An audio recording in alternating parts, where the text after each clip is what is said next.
Kuwait po. So hapon pa lang dyan sa inyo. Ano oras, ma'am? Yes po. 3:30. Okay. So nagmerienda ka na o anong ginagawa mo dyan? Nagre-rest po.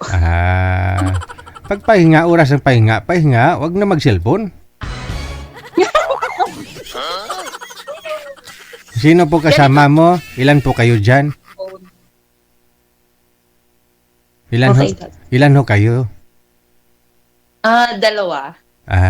Pinay na rin. Oo. Ilang years na po kayo dyan sa Kuwait? 5? O tagal na, no? Kamusta mo naman ang love life mo? Not okay, Char. Not okay, ha? Parang may hugot, Bakit? Sa akin ka tumingin, wag sa kasama mo. Hindi, wag mong sabihin na pati kasama mo, hindi niya alam buhay mo. Alam. Sa akin nga tumingin. Sa akin mo ikwento, sa akin ka tumingin kasi di ko pa alam. Chismuso ako eh. Sige, handa ko makinig. Bakit to? Ano nangyari? Ano nangyari, madam? Single mom.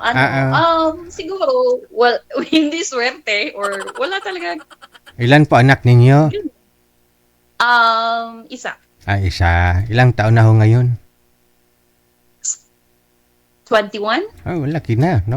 So, ilang years na ho kayo naghiwalay ng tatay ng anak mo? Matagal na. Mga 23 years, 23 years ago? Parang ganun.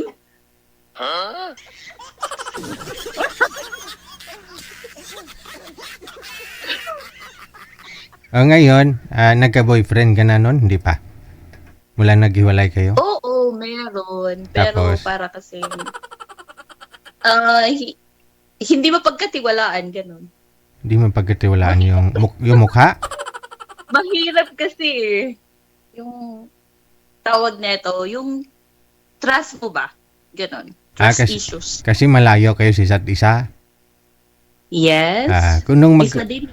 nung time na yun na malayo kayo sa isa't isa, may ginawa po ba siyang hindi maganda para sa'yo?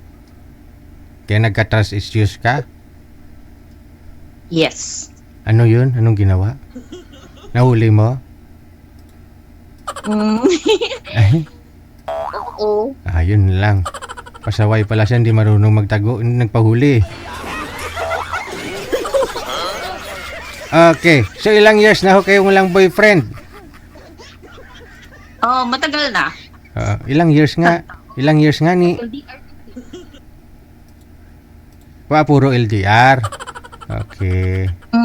Sige, ngayon anong hanap po ninyo sa isang lalaki?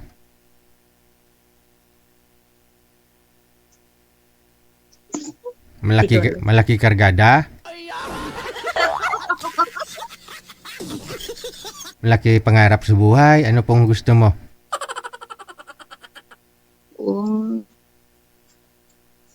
Ilang taon ka na by the way?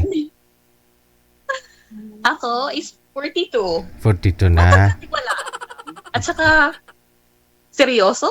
Seryoso? Oo. Seryoso mukha? Nakaganon?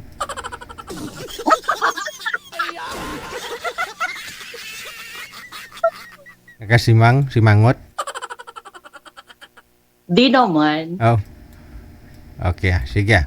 42 years old. Mga ilang taon po ideal mo ang gusto mo sa isang lalaki? Yung older than me? Mga 45, ganun. Oo. Okay, sige. Standby lang sa linya, hanap pa kami ng 45 years old. Ha? Okay. Okay. Tatawag ho ako mamaya pag meron na, ha? Thank you po. Thank you. Gusto niya ho yung pumuputok pa. 45, mga sir. Hindi ko na itanong kung saan sa dito sa Pilipinas, no?